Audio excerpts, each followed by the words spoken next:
ఓడిపోయిన వాళ్ళు, బాధల్లో ఉన్న వాళ్ళు హారైక సహారా అని బాబాని తలుచుకుంటే శ్యామ్ బాబా వారి వెన్నంటే ఉండి కష్టాలను తీరుస్తారు. శ్రీకృష్ణుడు అడిగాడని తన తలనే కోసి ఇచ్చిన మహానుభావుడితను 2100 అష్టధాతువులతో నిర్మించబడిన పాదాలను మీరు ఇక్కడ చూడొచ్చు.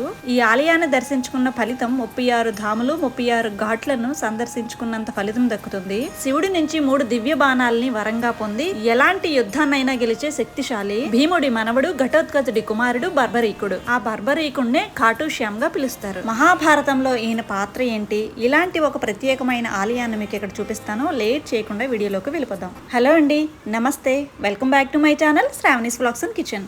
ఈ రోజు మన వీడియోలో ఢిల్లీలో అతిపెద్ద ఖాటు శ్యామ్ మందిర్ని అయితే చూపించబోతున్నాను. ఎలా వెళ్ళాలి, ఎక్కడ ఉంది, ఎంట్రీ టైమింగ్స్ ఏంటి, ఈ గుడి ఎప్పుడు ఓపెన్ చేసి ఉంటుంది, దాని ప్రాముఖ్యత ఏంటి, ప్రతిదీ కూడా డీటెయిల్ గా చెప్తాను.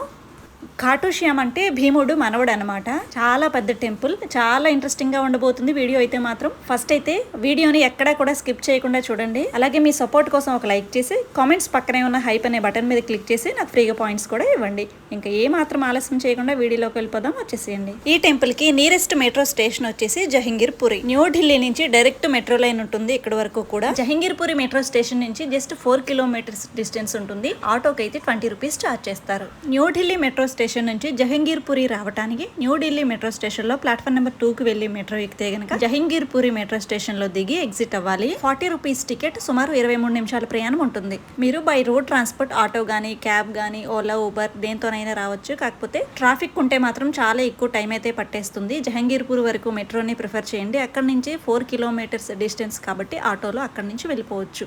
ఈ టెంపుల్ వచ్చేసి అలీపూర్ అనే ఊర్లో ఉందన్నమాట. ఇదే ఖాటు శ్యామ్. దీనినే ఢిల్లీ ధామ్ అని కూడా పిలుస్తారు. ఓన్ వెహికల్స్ తో వస్తే గనక పక్కనే పార్కింగ్ లైన్ కూడా ఉంది. మీ వెహికల్స్ ని అక్కడ పార్క్ చేసుకోవచ్చు. చెప్పులవి మాత్రం ఇక్కడే వదిలిపెట్టాలి. 10 రూపాయలు ఇస్తే వాళ్ళు ఒక టోకెన్ ఇస్తారు. మన చెప్పులన్నీ ఒక బ్యాగ్ లో పెట్టేసి, ఈ విధంగా ఒక బ్యాగ్ లో పెట్టేసి ఒక టోకెన్ అయితే ఇస్తారు. ఆ టోకెన్ మనం పట్టుకొని టెంపుల్ లోపలికి వెళ్ళి దర్శనం అంతా అయిపోయిన తర్వాత మళ్ళీ బయటకు వచ్చి టోకెన్ ఇస్తే మన చెప్పులు మనకి ఇచ్చేస్తారనమాట. సాటర్డే సండే మాత్రం ఈ టెంపుల్ అస్సలు ఖాళీ ఉండదు. లక్షల మంది భక్తులు వస్తూనే ఉంటారు. ఏకాదశి, జన్మాష్టమి ఇక్కడ ఘనంగా జరుగుతాయి. అలాంటి టైంలో మాత్రం దర్శనం అయితే చాలా గంటలు టైం పడుతుంది. మీకు వీక్ డేస్ లో వస్తే కొంచెం ప్రశాంతంగా అరగంటలోనే దర్శనం అయితే అయిపోతుంది. ఈ ఆలయం ప్రతిరోజు ఉదయం 5 గంటల నుంచి మధ్యాహ్నం 12 వరకు ఓపెన్ చేసి ఉంటుంది. మళ్ళీ 12 గంటలకి క్లోజ్ చేసి సాయంత్రం 4 నుంచి రాత్రి 10 వరకు ఓపెన్ చేసి ఉంటుంది అనమాట. రాత్రి 10 నుంచి తెల్లవారు 4 వరకు కూడా క్లోజ్ చేసేస్తారు. మీకు తొందరగా దర్శనం అవ్వాలి అనుకుంటే ఉదయం 6 నుంచి 9 వరకు ప్రిఫర్ చేయండి. వీలైనంత తొందరగా దర్శనం అయితే అయిపోతుంది. 10-11 దాటిందంటే టెంపుల్ కూడా క్లోజ్ చేసేస్తారు. భీడు కూడా చాలా రద్దీ ఎక్కువగా ఉంటుంది. గేట్ లోపలికి ఎంటర్ అవ్వగానే ముందుగా 2100 కిలోలో అష్టధాతువులతో నిర్మించబడ్డ స్వామివారి పాదాలైతే కనిపిస్తాయి. అతి పెద్ద పాదాలని చెప్తారు. గిన్నిస్ వరల్డ్ రికార్డ్ లో చోటు కూడా సంపాదించుకుందని అయితే చెప్తారు. లోపలికి బ్యాగ్స్ అయితే తీసుకుని వెళ్ళొచ్చు. అలాంటి రెస్ట్రిక్షన్స్ అయితే ఏమీ లేవు. లోపలికి వెళుతూ ఉండగా చాలా షాప్స్ అన్ని కూడా ఉంటాయి అనమాట. మీకు ఇక్కడ ప్రసాదాలు గానీ ఏమైనా కొనుక్కోవచ్చు. ఈ ప్రసాదాలు వచ్చేసి 50, 100, 200 వరకు కూడా ఉన్నాయి. ఖాటు శ్యామ్ మందిర్ అంటే మన సౌత్ వాళ్ళకి పెద్దగా తెలియకపోవచ్చు కానీ నార్త్ వాళ్ళకి చాలా బాగా తెలుసు అనమాట. బాగా పూజిస్తారు ఎక్కువగా. నేను ఓడిపోయాను, నా వల్ల కాదు అని చివరిగా ఈ స్వామివారి దర్శనం చేసుకుంటే వెంటనే విజయం పొందుతారని భక్తుల నమ్మకం. ఇంతలా నమ్మటానికి ఒక కారణం కూడా ఉంది. మహాభారతంతో ముడిపడి ఉంది. అది మీకు ఇప్పుడు ఎక్స్ప్లెయిన్ చేస్తూ చెప్తాను, జాగ్రత్తగా వినండి. ప్రతి ఒక్కరు కూడా తెలుసుకోవాల్సిన విషయం ఇది. మీరు తెలుసుకోవడమే కాదు, మీ ఇంట్లో చిన్నపిల్లలు ఉంటే వాళ్ళకి కూడా కథలాగా ఇదంతా కూడా చెప్తూ ఉండండి. ఖాటు శ్యామ్ అంటే ఎవరో కాదు, బర్బరీకుడు అనమాట. బర్బరీకుడు అంటే ఎవరో తెలుసా? భీముడి మనవుడు అనమాట. భీముడికి అరణ్యవాసంలో హిడింబి అనే రాక్షస స్త్రీతో వివాహం జరుగుతుంది కదా. ఆ భీముడికి హిడింబికి పుట్టిన కుమారుడే ఘటోత్కచుడు.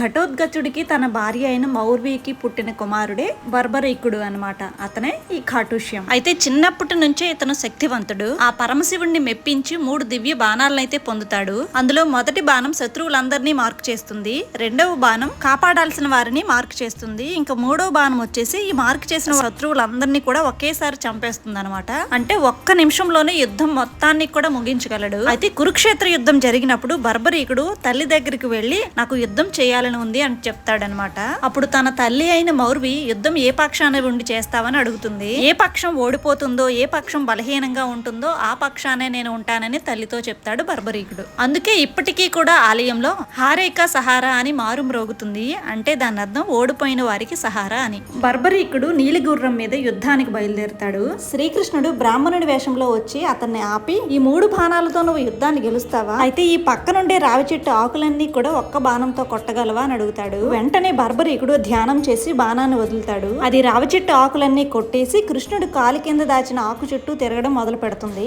ఇంకో బాణం కృష్ణుడు కాలిని మార్క్ చేస్తుంది. అప్పుడు శ్రీకృష్ణుడికి అర్థమైంది వీడి శక్తి ముందు ఎవ్వరూ నిలబడలేరు అని. నువ్వు ఏ పక్షాన ఉంటావని శ్రీకృష్ణుడు అడిగితే ఓడిపోయిన పక్షానే ఉంటానని బర్బరీకుడు చెప్తాడు. ఇదే కదా అసలు ప్రాబ్లం. బర్బరీకుడు కౌరవుల పక్షాన చేరితే పాండవులు బలహీనం అయిపోతారు. అప్పుడు పాండవుల పక్షానికి మారుతాడు, కౌరవులు బలహీనం అయిపోతారు. ఇలా మారి మారి మారి రెండు పక్షాలు కూడా నాశనం అయిపోతాయి. కృష్ణుడు అడుగుతాడు, యుద్ధం చూడాలంటే వీరుడి శిరస్సు బలి కావాలి, నువ్వు ఇస్తావా అని. ఒక్క క్షణం కూడా ఆలోచించకుండా తన తల నరికి ఇచ్చేస్తాడు బర్బరీకుడు శ్రీకృష్ణుడికి.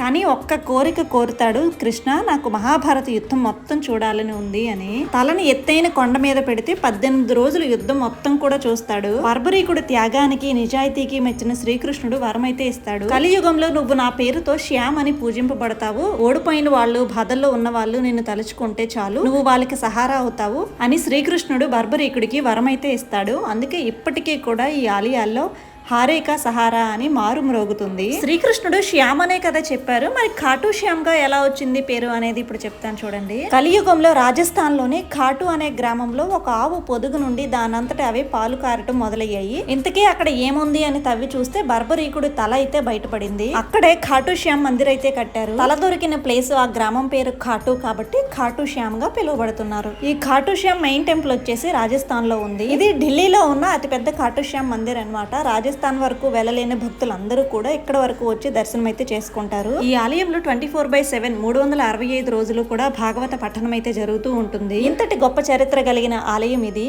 ఈ వీడియో చూస్తున్న ప్రతి ఒక్కరి కష్టాలు తీరాలని కోరుకుంటూ వీడియోకి ఒక లైక్ చేసి కామెంట్ సెక్షన్ లో కిందన జై శ్రీ శ్యామ్ అని కామెంట్ చేయండి. ఇక్కడికి వచ్చిన ప్రతి ఒక్క భక్తుడు కూడా తన కోరికని మనసులో చెప్పుకుంటూ ఇక్కడ ఎర్రటి వస్త్రాన్ని అయితే కడుతూ ఉంటారనమాట. వెంటనే వాళ్ళ కష్టాలు తీరుస్తారని చెప్తారు. ఆలయంతో పాటు ఇక్కడ అన్ని రకాల షాప్స్ ఉన్నాయి. పిల్లలు ఆడుకోవడానికి చాలా ఈ విధంగా వెహికల్స్ కూడా ఉన్నాయి. సింగిల్ వెహికల్ వచ్చేసి ఆ చివరికి వెళ్ళి మళ్ళీ తిరిగి రావడానికి, అంటే సింగిల్ రౌండ్ ట్రిప్ వచ్చేసి 30 రూపీస్ టికెట్ అనమాట. ఏ వెహికల్ అయినా మీరు ఎక్కొచ్చు. ఇవి ఓన్లీ పిల్లలకి మాత్రమే. దర్శనం అయిపోయిన తర్వాత పిల్లల్ని తీసుకుని వస్తే గనక చాలా టైం పాస్ అవుతుంది. మొత్తం కూడా అన్ని యాక్టివిటీస్ కూడా ఉన్నాయి. చాలా బాగా ఎంజాయ్ చేస్తారు పిల్లలు అయితే మాత్రం. ఎండతో మాత్రం రావద్దు, చాలా వేడిగా ఉంది. ఫ్లోర్ అయితే మాత్రం ఫ్లోర్ మీద ఈ మ్యాట్ అయితే వేశారు, కానీ ఆ మ్యాట్ మీద కూడా చాలా వేడిగా ఉంది. కాలు కాలిపోతున్నాయి. తడి చేసి ఉంచారు. తడి చేసిన దాని మీద నడిస్తే కొంచెం బెటర్ గా ఉంది, కానీ పొడిగా ఉన్న మ్యాట్ మీద నడిస్తే కూడా కాలు అయితే కాలిపోతున్నాయి. ఎండతో మాత్రం ప్రిఫర్ చేయొద్దు. చాలా పెద్ద టెంపుల్ కాబట్టి మొత్తం చూడడానికి 2-3 గంటలు టైం అయినా పడుతుంది. చిన్నపిల్లలు తిరగలేని వాళ్ళ కోసం ఈ వెహికల్స్ అయితే ఉన్నాయి. ఓన్లీ పిల్లలకు మాత్రమే. టికెట్ వచ్చేసి 50 రూపీస్. దర్శనానికి మాత్రం ఎటువంటి ఎంట్రీ టికెట్ అయితే ఏమీ లేదు. విఐపి తీసుకోవాలనుకుంటే మాత్రమే దానికి సపరేట్ టికెట్ ఉంటుంది. నార్మల్ గా అందరికీ కూడా దర్శనం ఫ్రీగానే అయిపోతుంది. క్షీరసాగరం సీన్ చూడండి ఎంత బాగా కట్టారో. ఒకవైపు రాక్షసులు, మరోవైపు దేవతలు. ఈ కిందన ఉండేదాన్ని శ్యామకుండగా పిలుస్తారు. ఇక్కడికి వచ్చిన ప్రతి ఒక్క భక్తులందరూ కూడా రాయి మీద రాయి పేరుస్తూ ఇల్లులా కడతారనమాట. ఎవరికైతే సొంత ఇల్లు కట్టుకోవాలి అని ఆశ ఉంటుందో ఆ ఆశ తొందరలోనే నెరవేరుతుంది అని చెప్పి ఇలా అయితే కట్టి ఉంచుతారు. ఇంకొకరు పేర్చిన రాళ్ళు మాత్రం తీసి మాత్రం మీరు కట్టొద్దు. అన్ని రకాల యజ్ఞ గుండాలు కూడా ఉన్నాయి. చాలా పెద్ద టెంపుల్ కాబట్టి ఎక్కువ టైం పడుతుంది. ఉదయాన్నే వచ్చారంటే ఖాళీగా ఉంటుంది, తొందరగా అయిపోతుంది. ఎండ పడకుండా దర్శనం అయితే పూర్తి చేసుకుంటారు. పెద్ద శివలింగం కూడా ఉంది, పెద్ద నంది కూడా ఉంది. నంది చెవుల్లో భక్తులు తమ కష్టాలను చెప్పుకుంటారు.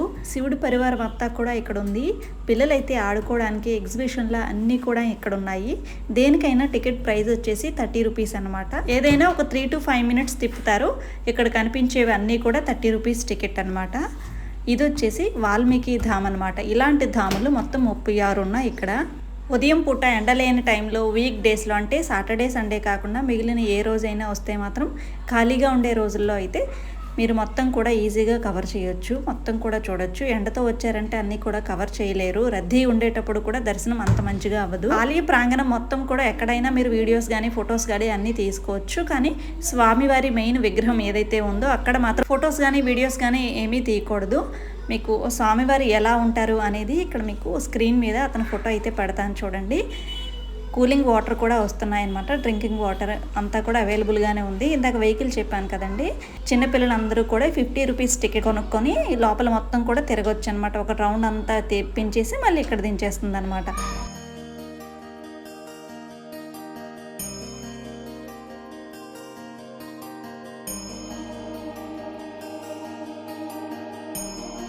ఇక్కడ గోశాలతో పాటు శ్రీకృష్ణుడు చిటికిన వేలితో ఎత్తిన గోవర్ధనగిరి పర్వతం కూడా ఉంటుంది.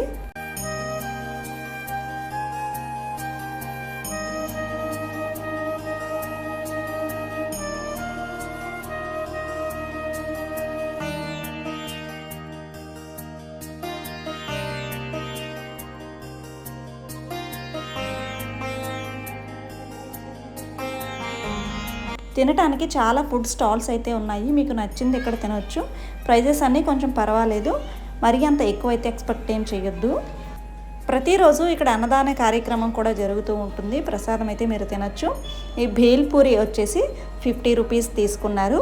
ఇదైతే టేస్ట్ అయితే చాలా బాగుంది. ఈ పావ్ భాజీ ప్రైస్ వచ్చేసి 100 రూపీస్ అనమాట. 3 పీస్ అయితే 100, 2 పీస్ వేస్తే 80 రూపీస్ అనమాట.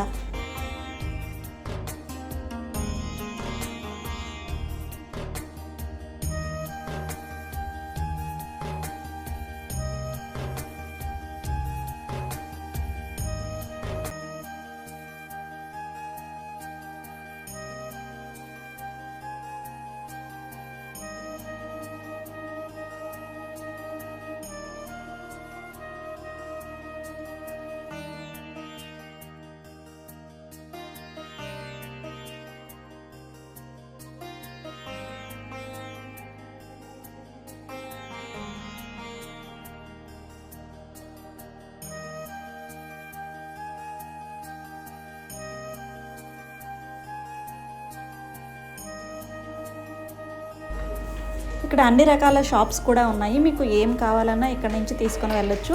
రాజస్థాన్లో ఉన్న ఖాటు శ్యామ్ మందిర్కి వెళ్ళలేని ప్రతి ఒక్క భక్తులు కూడా ఈ ఢిల్లీలో ఉన్న ఢిల్లీ ధామ్గా పిలువబడే ఖాటు శ్యామ్ మందిర్కి అయితే వెళ్ళి దర్శనం చేసుకుంటారు. తన కష్టాలు తీరుతాయని, ఓడిపోయిన వారికి వెంటనే గెలుపునిస్తారని ప్రతి ఒక్కరు కూడా నమ్ముతారు.